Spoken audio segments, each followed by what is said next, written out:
I remember waking up in the middle of the night sweating. You see, when I was a kid, I was afraid of the dark.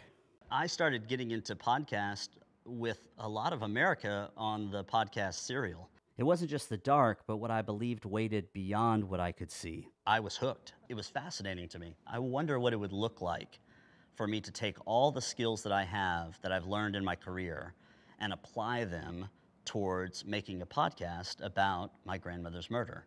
This is Knock Knock, the unsolved murders of Betty Jones and Catherine Krigler. The first person that I told was my brother, and I didn't ask him, I told him. I said, hey Simon, I'm thinking about doing this podcast about Mama Betty's murder. I'd love for you to be involved.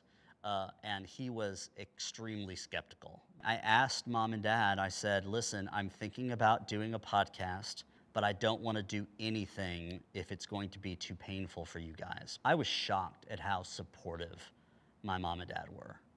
But I think that they also were hopeful that it might bring some resolution for them. Many people have asked why I'm making this podcast.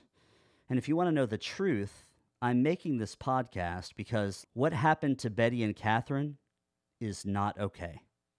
And it cannot be dismissed or forgotten. My name is Chuki Holt, and I am the granddaughter of Catherine Krigler.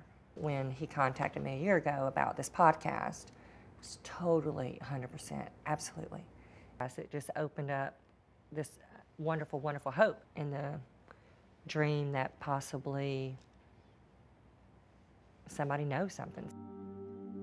Right before this horrific person came in the room, before all that happened, she had heard Betty screaming her name. Catherine, Catherine, Catherine! So when I was thinking about how do I tell Betty and Catherine's story, I just wanted to tell it in a way that was compelling enough to make other people care as deeply as I care about their stories.